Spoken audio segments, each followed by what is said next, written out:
Hello, we are live here and just gonna have an absolute great time today. We are talking about my new book called How to Not Suck as a Christian. Let's see. Yeah, How to Not SUCK as a Christian. TikTok sometimes will take me down if I actually say the whole title. And we are I'm going to answer your questions. So I'm going to just give you, the chapters of what's in the book. Today is the day that it releases. You can get it everywhere you want. All the links are in my profile. First one is take the Bible seriously, not literally.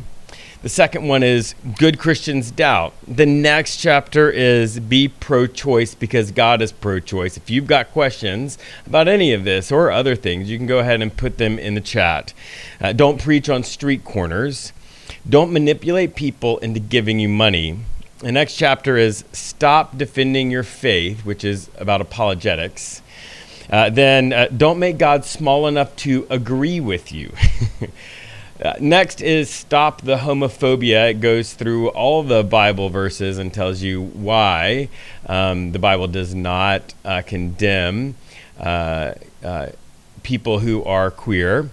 And don't make God, the next one is stop asking kids to sign purity pledges. Released a video today about that. The next chapter is respect atheists. They're doing okay. Choose beliefs, don't inherit them. The next one is believe that God is love. Next chapter is racist leaders have to go. And then chapter 15, it's time to stop the camp altar calls. Chapter 16 is know what the Bible actually says about hell. If you've got questions about these or any other topics, you can go ahead and put them in the comments. The next one is believe science. So those are the chapters that are in the book that is releasing today, and I'm just here to talk about it. I'm here to answer the questions that you've got about any of that. We can talk about hell and the passages in the Bible that people say talk about hell, but actually don't. Hell is an interesting concept because as we understand it in the sort of popular world, or as the popular world understands what they think Christians believe about hell, a lot of that doesn't come from the Christians' sacred texts, right? It actually doesn't come from the Bible. A lot of it just from Dante's Inferno. In fact, the way that hell is understood now didn't really get solidified until the 300s, somewhere around there. If you've got questions, of course, go ahead and put them in the comments. But so when you look at the passages in the Bible that have at some point been translated using the word hell, often those are only in the King James Version, but that people will point to talk about hell, you've got some problems. In the Old Testament, the word that was translated in the King James as hell is a word called Sheol. And Sheol is an interesting concept because it actually talks about, Sheol means the deep. It is a sort of personification of chaos. In the Old Testament, they believed that the earth was flat and that it rested on pillars that were in Sheol, in the deep, in the waters. The reason that Sheol, this place of chaos, was thought to have water in it was because in that ancient world, they didn't have kiln-fired bricks. And when a flood happened, it was Sheol breaking forth from the ground. And when a flood happened and you don't have kiln-fired bricks and you come back, it's not that you see rubble, you just see mud, right? And that sort of strength of that sort of power of water, that ability to affect chaos, was a huge deal in the ancient Near Eastern world. And so what we see, so when the Bible and the King James Version use the word hell to translate Sheol, it was not accurate. Sheol, though, is the realm of the dead, the land of the dead. But in the Old Testament, they believed that when everyone died, they all went down to Sheol, bad, good, and otherwise. And Sheol was sort of characterized as a neutral to negative existence, right? If you have any, hey, Melissa, good to see you. If you have any questions, you guys can put them in the chat. And you can check out the book. It releases today. So the Sheol was this Old Testament word that meant all of that, but it did not mean hell in our modern conception of it. This is all information that is in a chapter says, know what the Bible actually believes about hell, the book that releases today. So that's the Old Testament. It doesn't talk about hell in any way that we think of it today. In the New Testament, there's two words. One of them is Hades. And Hades is an interesting term because if you might remember this term. This term might feel familiar to you from your high school history or English class where you studied Greek and Roman mythology. Hades is the realm of the dead. Everybody goes there. You know, the river Styx, you pay the toll, you get over, and there's lots of different destinies. Sometimes it is torture for something you did here. You know, the story of the guy that rolls the rock up the hill only to have it roll all the way back down every time he gets to the top, and he goes back down to roll it back up. And that word is actually used in a story, in a parable that Jesus tells of a rich person and a guy named Lazarus. The rich person is awful in this life, and it says that they're both in Hades. And the Lazarus is in Hades. It's a good existence. He's with Abraham, right, from Old Testament fame. And the rich man who has really been a horrible person is being tormented. He's thirsty, and he looks up and he sees Abraham and Lazarus, and he says, "Would you send Lazarus to give me some water?" But that's a story of Hades. That's Jesus is communicating a much deeper reality, a much deeper truth than something specifically about the afterlife. That's Hades. That's one word that the New Testament in the King James Version translated as hell. It's not hell. And the other one is Gehenna. Gehenna is the Hinnom Valley. And if you ever go to Israel, if you ever go on a tour, you can ask your tour guide to show you the Hinnom Valley. It's just right outside Jerusalem. Outside the old city, you'll drive by it. And this is a place where legend at the time had it that some of Israel's kings performed sacrifices on young people, and that was it was like the ultimate evil, right? And so that's a big deal, and so that's a physical place, and Jesus is using that physical place, that part of their imagination and their story, to explain a deeper reality. Right? If you have questions, go ahead and put them in the chat. That's great. We're talking about a chapter from this book that released today, and you can find a link in my profile if you're interested, or just search for How to Not, as a Christian, and really wherever you buy books or audiobooks. So that all happens, But the idea of hell, that we have it as like an eternal conscious punishment, not everybody believes that. Not all Christians believe that. In the ancient world, there was actually a range of beliefs about what happened in the afterlife. Some of them believe, and it came out of this moment where there was lots of persecution of the Jewish people, and they believed that their God was the most powerful thing. And so the question was like, if our God is the most powerful, why are these evil people prospering?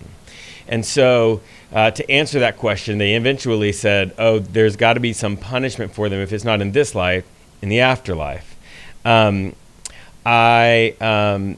so that's what's interesting there, because then they develop, in the afterlife, evil people will I mean, I see that question. I'm going to answer it as soon as I finish this. Evil people will be annihilated. They'll cease to exist. That's their punishment. They'll go to a place of temporary punishment, and then they'll go on.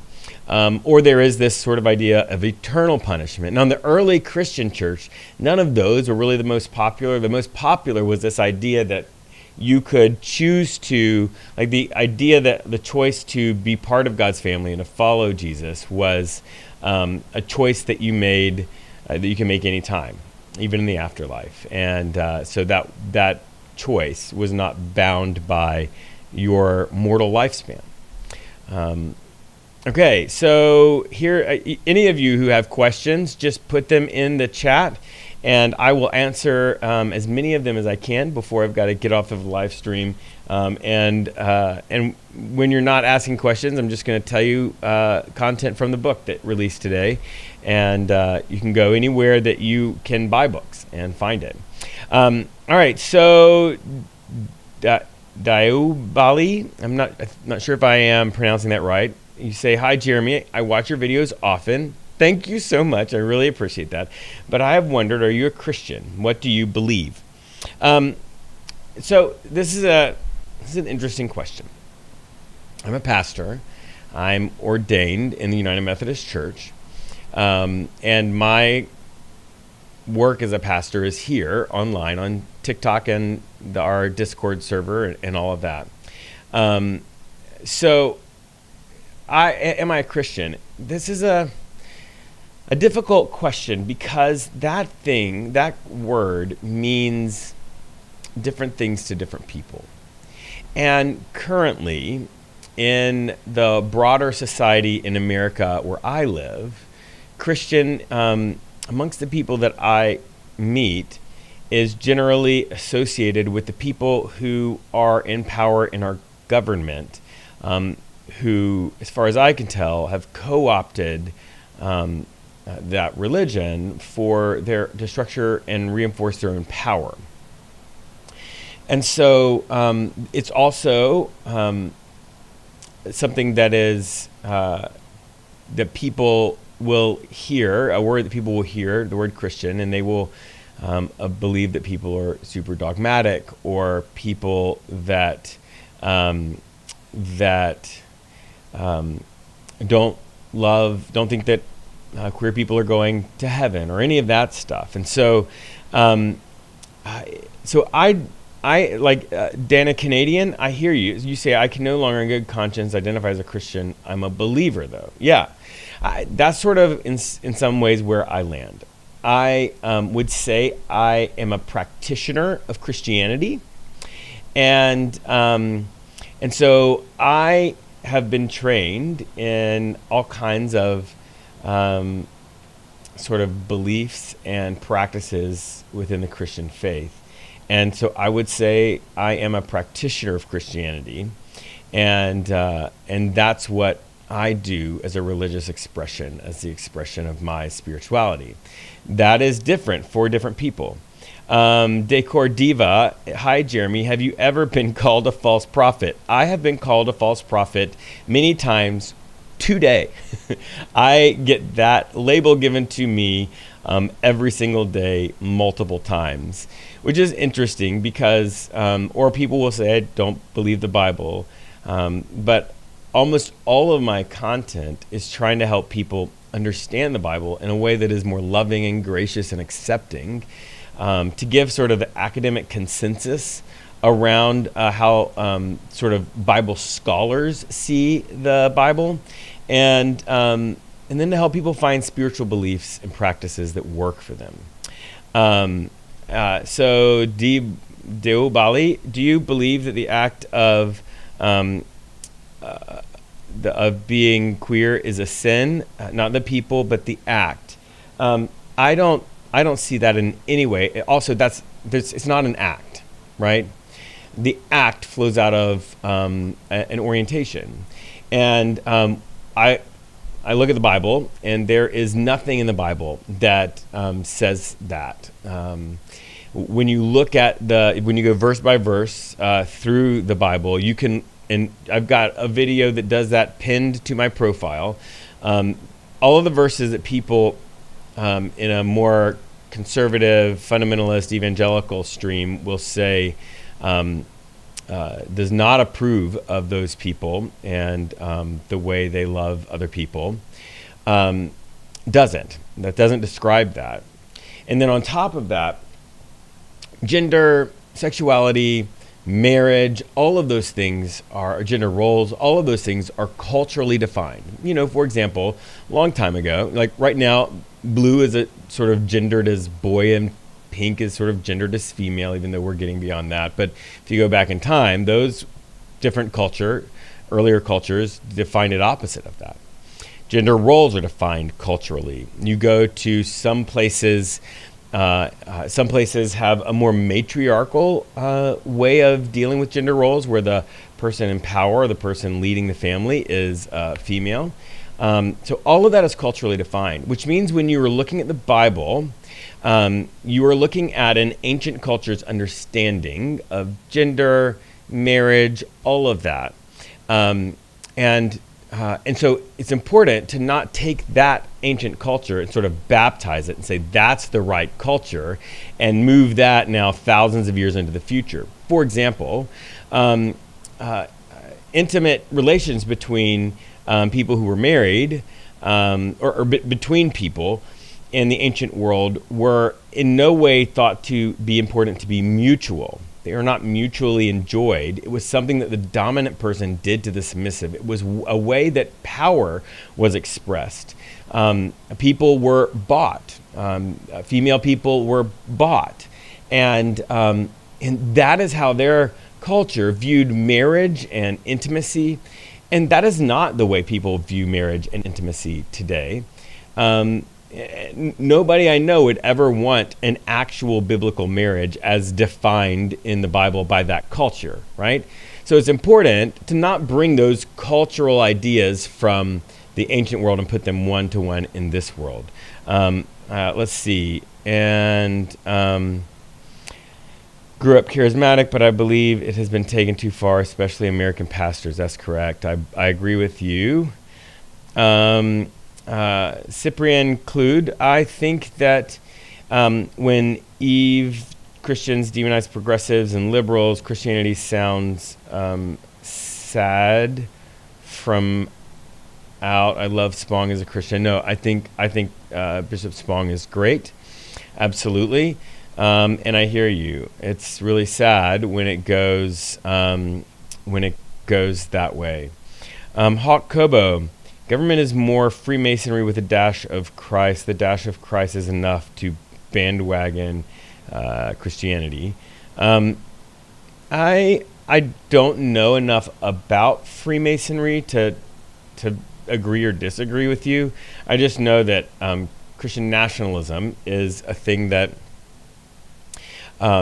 flows from a fundamentalist view of Christianity, and that's what I see at work in the American political system right now, including this idea that we need to defend Christianity, particularly, even though Christianity has been and still is the most powerful, accepted religion in American democracy. So, yeah. D-Bully, but by biblical definitions, we are just babbling. Am I right or wrong? The speaking of tongues has me really confused. Growing up charismatic, it was part of church. Yeah, okay, this is great.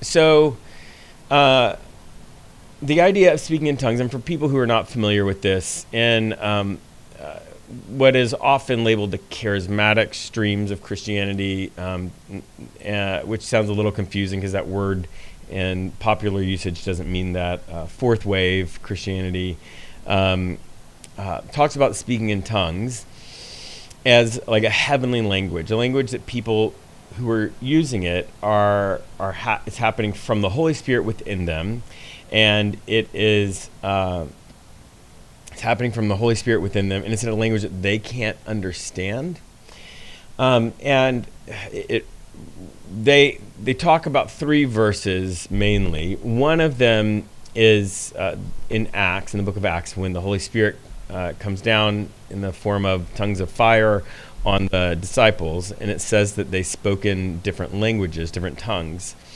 But that is actually clearly in different known languages, because each person there, it listed all these locations where people came from, and each person there heard it in their own language. So that's just talking about actually different languages. There's another verse that talks about the Holy Spirit communicating with God in groans and something else that we can't understand.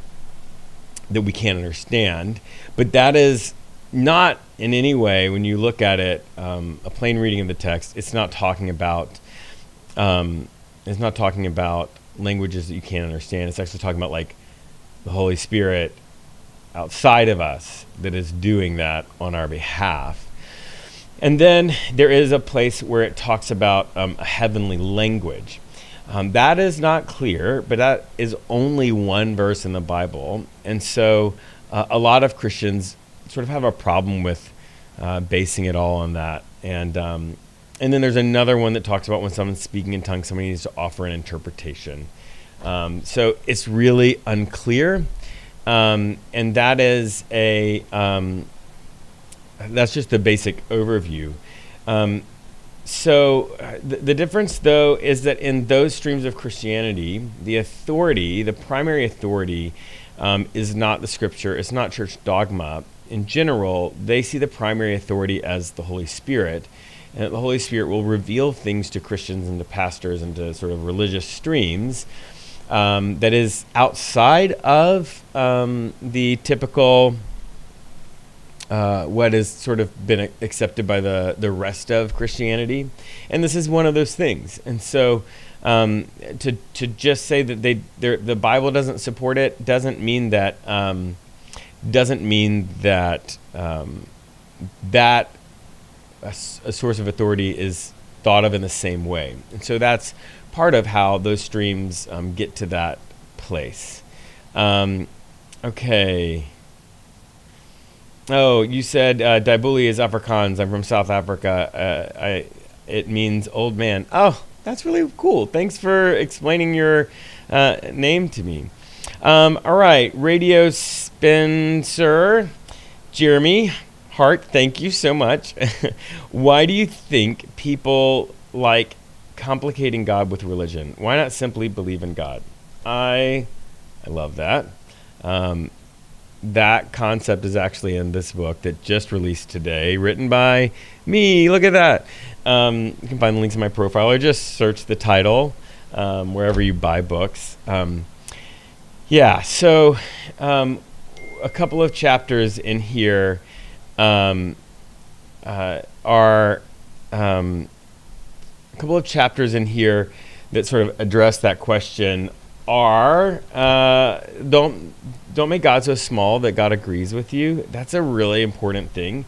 So the idea sometimes of religions is they define God in such a tight way that then they can say that God agrees with them on everything, which is not. If God can be fully understood, God is smaller than the human mind. And really all religions point to God as being somebody that is bigger than we can fully understand.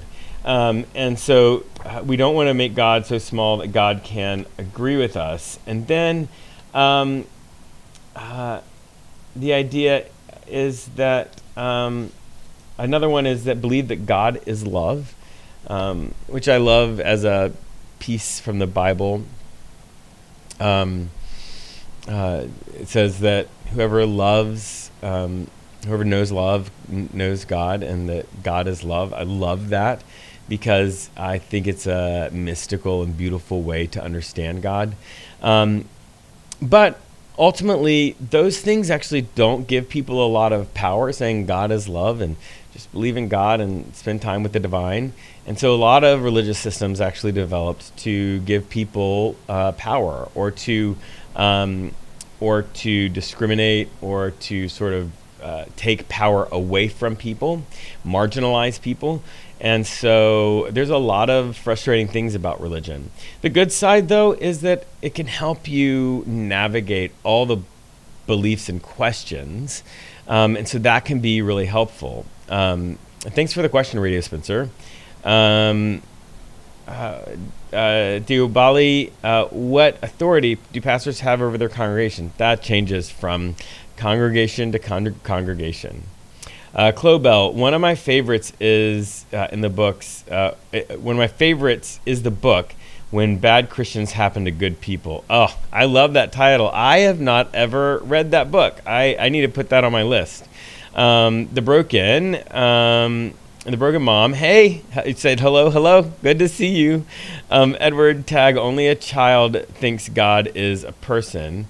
God is energy. Well, I would say, Edward, I feel like that is a little pedantic to sort of discount the billions of people who think of God in a more personal way. But I think the idea of God being energy is a beautiful idea and a great way to think about God. And I'm really glad that you found something that works for you. Okay, Decor Diva, thoughts on the new president of the United States owning Gaza and creating peace, the third temple, Antichrist, Jesus, return in Scripture. Wow, okay, that's a lot. Well, I think all the things that you said right there at the end is part of a system of understanding the Bible called dispensationalism. I actually address some of that in this book, in the book that just released today. It's really amazing.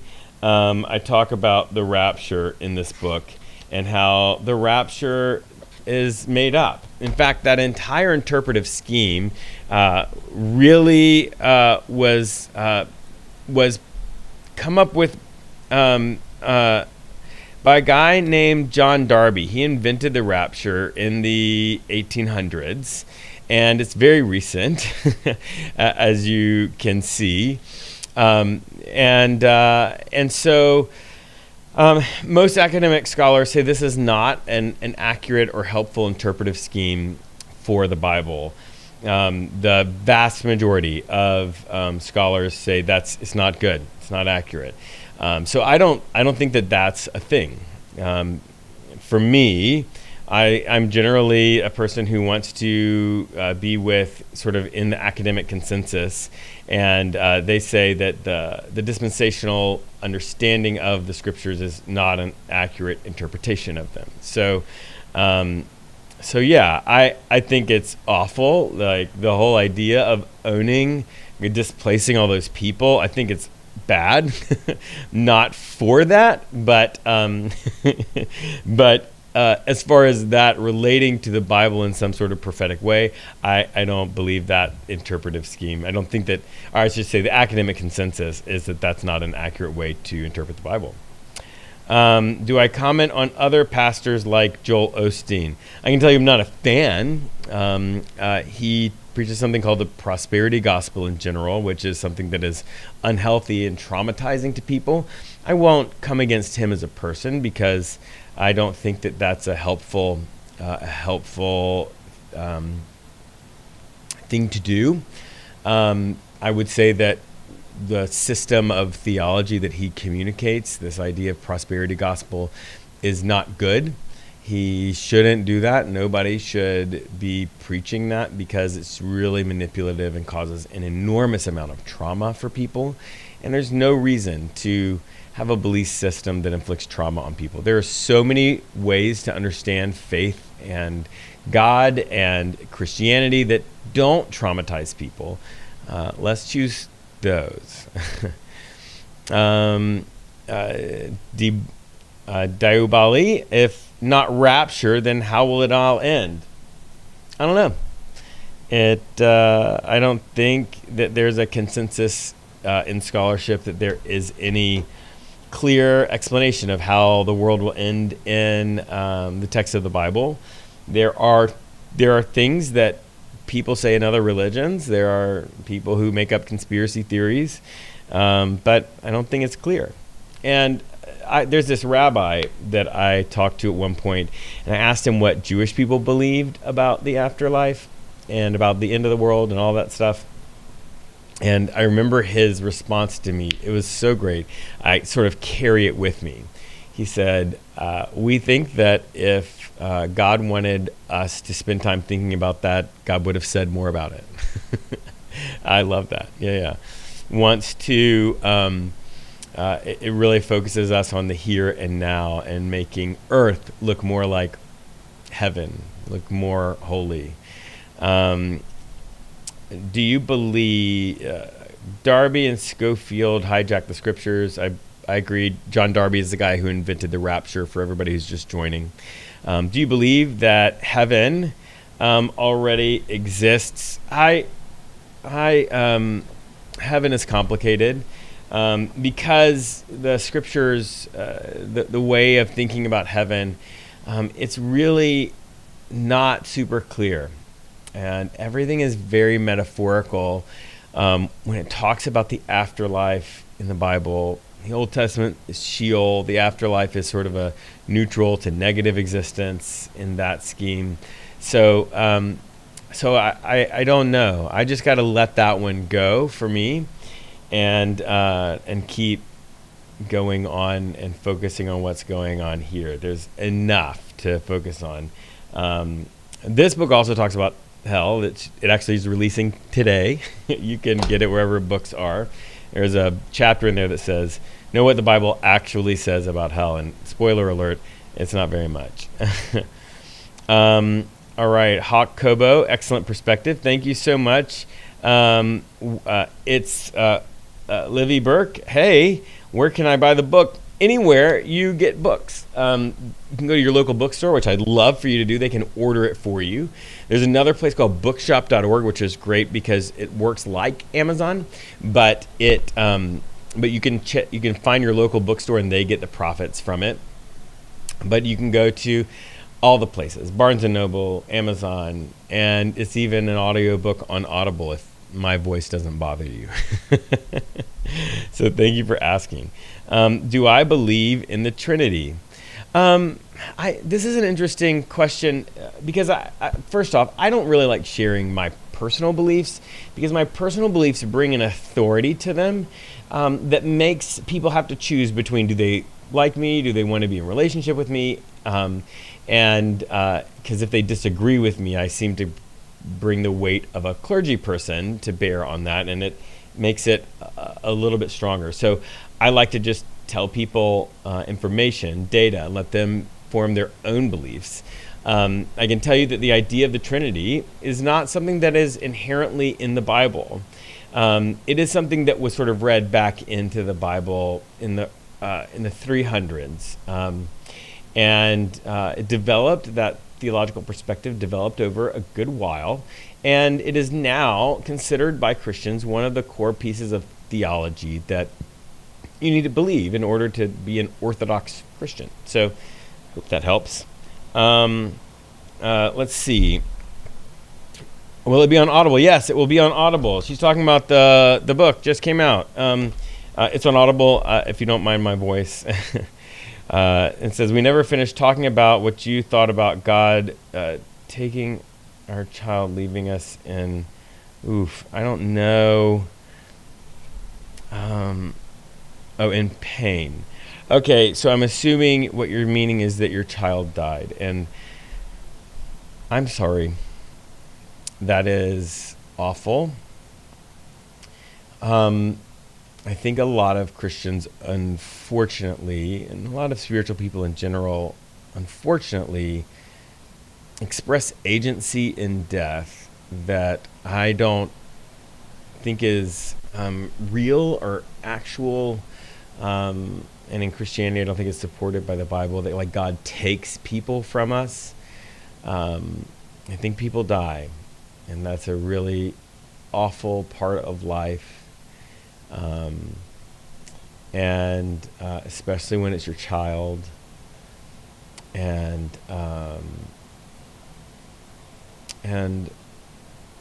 so I don't want to say, I don't have anything to say to you except I would cry with you if we were together right now, telling me whatever the story is, because that's real tragedy. But I don't think God takes people from us. If that helps, if that doesn't help, just let it go. Whatever helps you make it through this moment. you got to do what works, because this is not easy. Clearly, I'm really, really sorry though for your loss, the broken mom, 17. It's wrong. Shouldn't have happened. The world shouldn't operate this way. What do I believe happens when we die? Dayubali, I'm not gonna. I think I just sort of answered that in a way. Like I'm not gonna tell you my personal belief. I can tell you that there's a range of beliefs in Christianity and in all the world's religions, and yeah, there's not a consensus on exactly what it is. Let's see. Yay for Audible, running to download now. Woohoo! She's talking about this one. Yeah, the one that just released today. Wow, I can't believe it. Thank you so much, Clobell. Can't wait to read your book, Donna. Thank you so much. I really appreciate that. You can get it wherever books are sold. You can order it from your local bookstore, get it on Audible, whatever. Dayubali, not belief then, my opinion. My opinion, that's the same thing as saying my belief.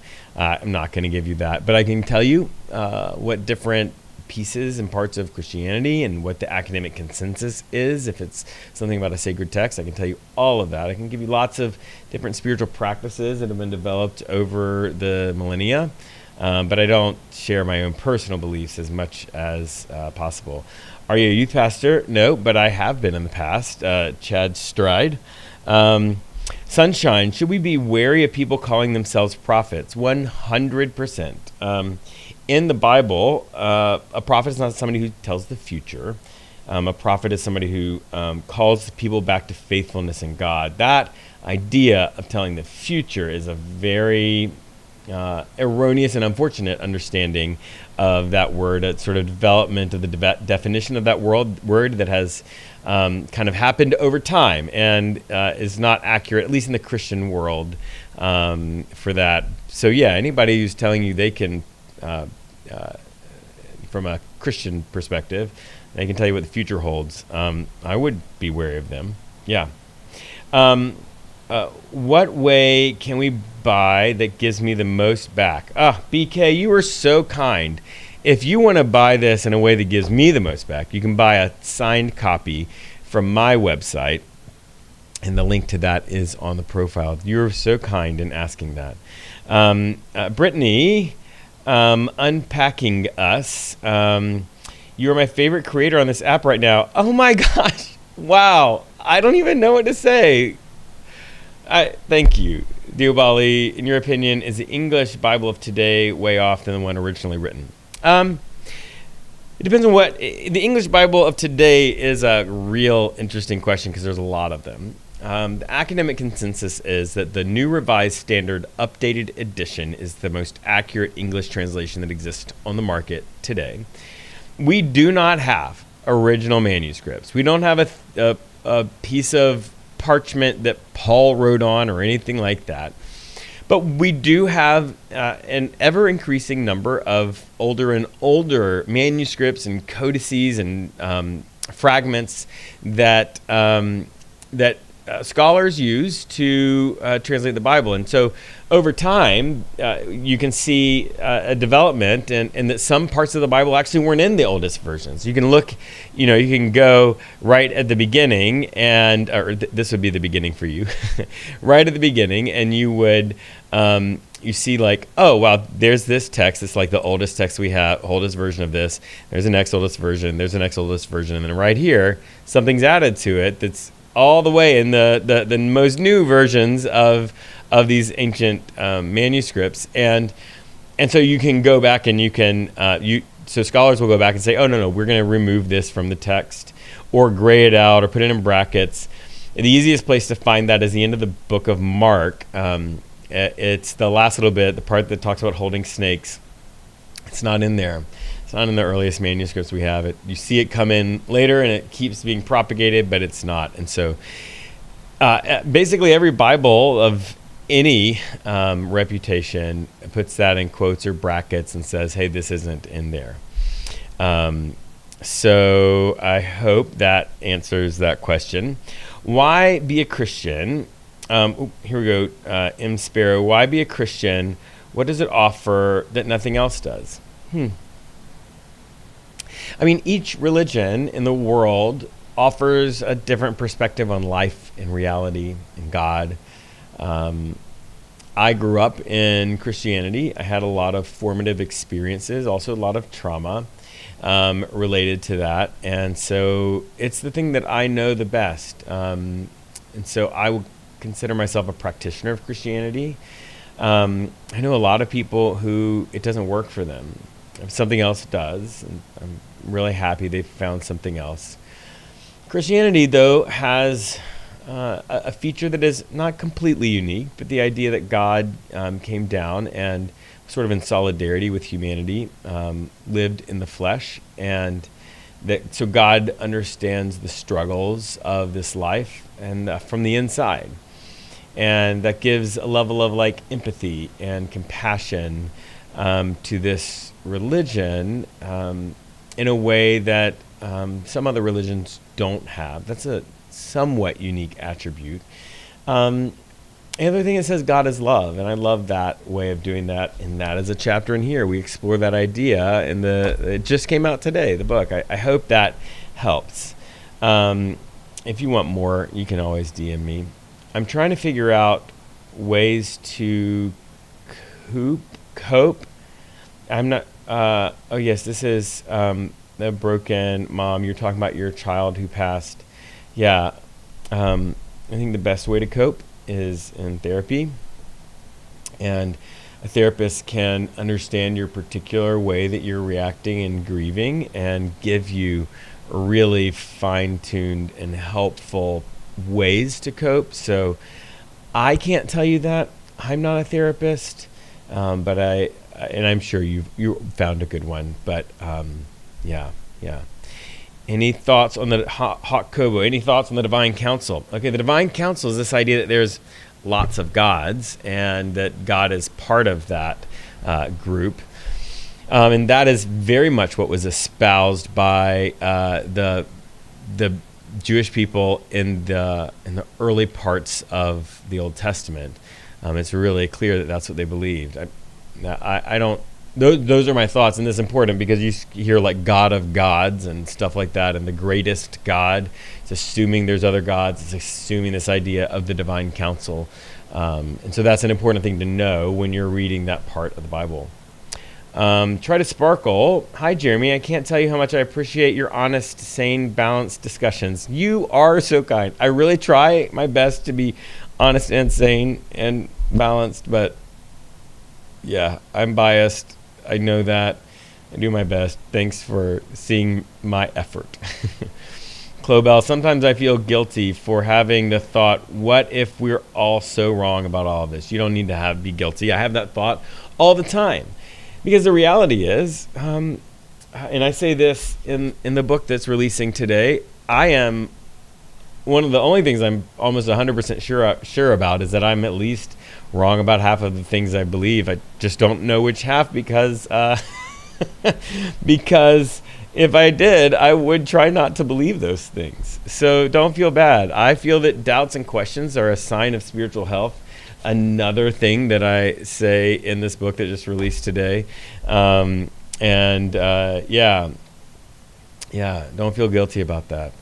We are told that God has a clear message, so why do believers not agree on very much? I actually would not say that God has a clear message in the like black and white IKEA manual sort of way. I'd say that God has a clear message in the poetry kind of way.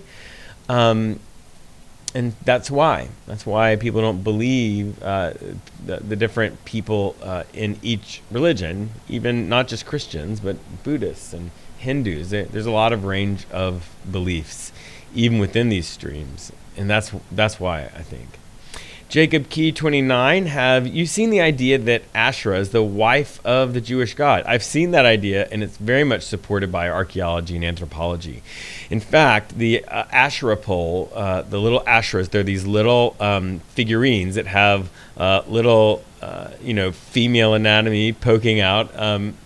That's one of the ways that they know that they found a Semitic site. And there's a really interesting piece of pottery that was found that says one of the words that's used, this is in a Jewish site, one of the words that's used to be a name of God, it says that, so basically God and his wife, Asherah.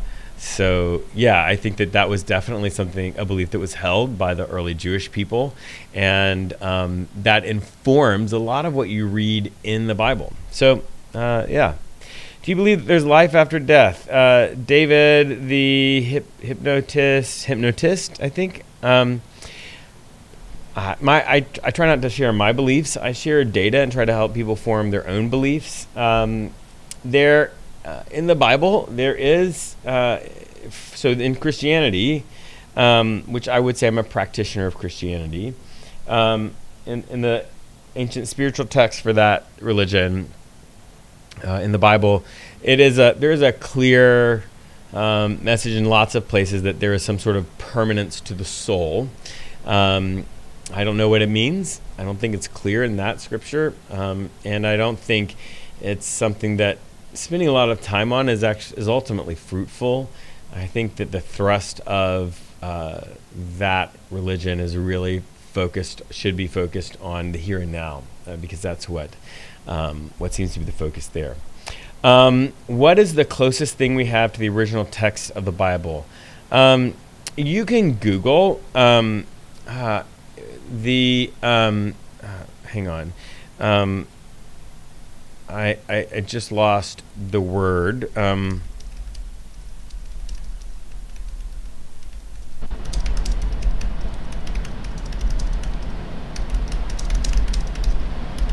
Okay, I think I've got it.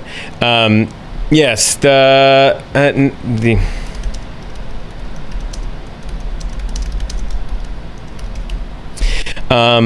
there is it's called the I can't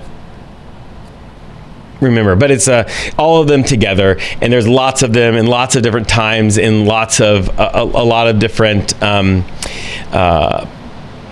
sort of throughout history. So there's not just one original text. It's, you have one that's like 1,000 years old for one book, and even within a book there's like a fragment that's we've got a really old piece of, and then the rest of it is not. So I hope that helps.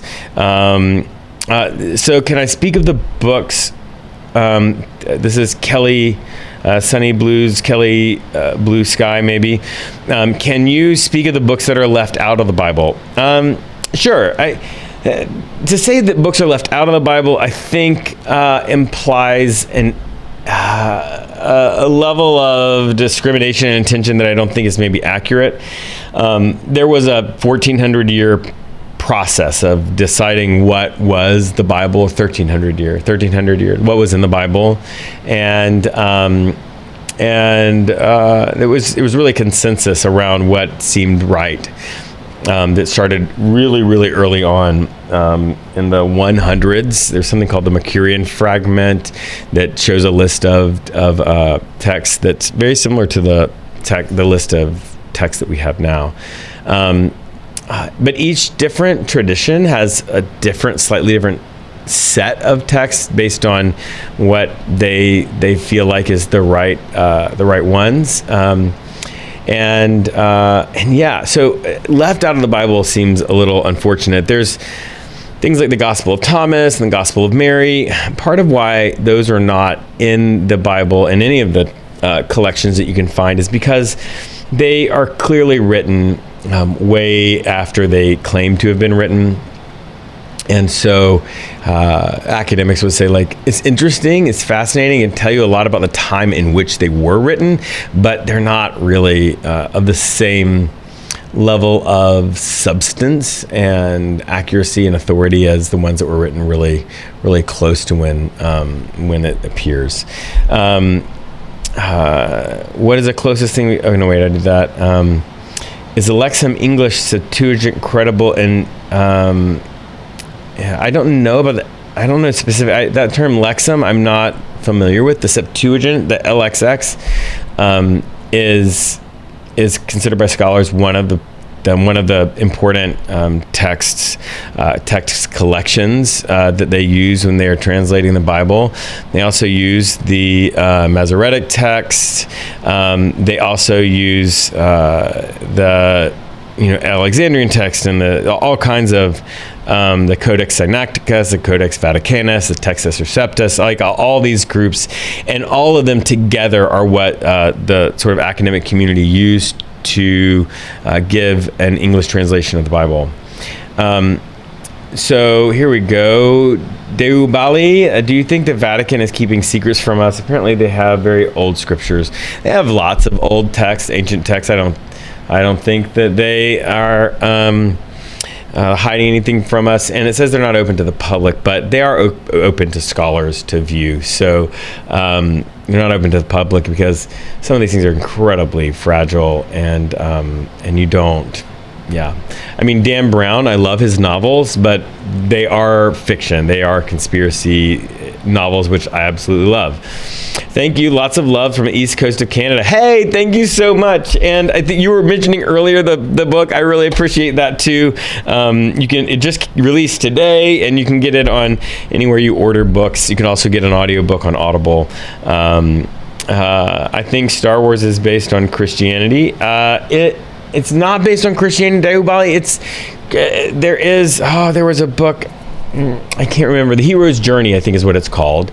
And that was very influential around the time when Star Wars was being written. And it talks about the commonality between like the Jesus story and lots of ancient stories that is this sort of hero's journey. And it's really actually based on that. I'm a nerd. That's how I know that. Hawk Kobo, my favorite band currently, Chapel Roan. Easy, not even a hard thing. I also like Troye Sivan a lot now. From back in the day, I'm a huge fan of Matchbox 20. Great. Warm Glass, I found a typo on my leave it and tag it section. Thank you. Just send that to me in a DM and I'll try to get that taken care of. Decor Diva, opinion on John 14:6. The only way to God is through Jesus. This is a great passage, and Christians believe a lot of different things about this. So for fundamentalist evangelical sort of stream would say that means that the only way to go to heaven is to say a sort of 4-sentence prayer that is a confession of belief, a confession of your sin, and asking God to forgive you. That's what they believe. Other Christians would say that the idea of through Jesus is there's a lot of ways to go through Jesus, and that the Bible talks about general revelation and how people learn about God even when they're not reading the Bible and they're not involved in Christianity. So there are Christians who believe in that way, and there's sort of just a range of beliefs all across that spectrum. The idea that God, so Radio Spencer, the idea that God spoke personally with humans long ago and now doesn't is what led to my deconstruction. I think, yeah, I get that. And it's problematic because people use that to just confirm their own beliefs. In fact, in the book that just came out, one of the chapters is don't make God small enough to agree with you on everything. One of the ways that people do that is by saying that God told them this. All right, Grace Aiko, what do you say to people trying to find religion, Christianity, but are a deep skeptic like yourself? I say, look at the data of your life. If you've got an ancient spiritual text or a text that feels like a text that helps you understand reality, use that. I've got a bit of a process that I encourage people to go through that starts there. You talk to other people, you put it logically together, and then you live it out and see if it helps you become the best version of yourself and find a purpose greater than yourself. But ultimately, you need a community of people to help explore and have fun. That's why we have this thing called the Not Church Discord. I think, Grace, you would love this. You would really fit in there. It's like, we call it Not Church because it's like church. There's people having spiritual conversations, exploring whatever beliefs, all kinds of different beliefs, and supporting each other in that journey, really being there for each other. And there's the reason it's not like church is because a lot of us experienced a church where people would yell at you and telling you you're going to hell for not believing the right thing, and we don't do that there. If you're interested in that, you can go to patreon.com/skepticpastor. Patreon.com/skepticpastor. $3 a month gets you in. We charge $3 a month because we're not going to ask you to give a percentage of your income. So you pay for what you get. If it works for you, great. If it stops working, just stop paying. So there, I think that would be it. Hey, Darren, you said, is the book out? Yes, it released today. You can get it all the places you can buy books. Get the audiobook on Audible. If you want a signed copy, you can get one from me. All of those links are in my profile, but thanks for asking. Deubali, am I a supporter of megachurches? Not really. I think they're problematic. I used to work at one, and the scale is actually part of the problem.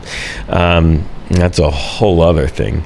Is there a Kindle version of your book? Yes, there is. This one is a hard copy. The Audible book is an audio copy, but there's definitely a Kindle. And you know where you buy Kindle stuff. You just go there, and it's great. What does deconstruction mean? This is TikTok something. Deconstruction, it talks about people who oftentimes have inherited beliefs, like beliefs they didn't form on their own, but beliefs that somebody told them was the right thing to believe. And so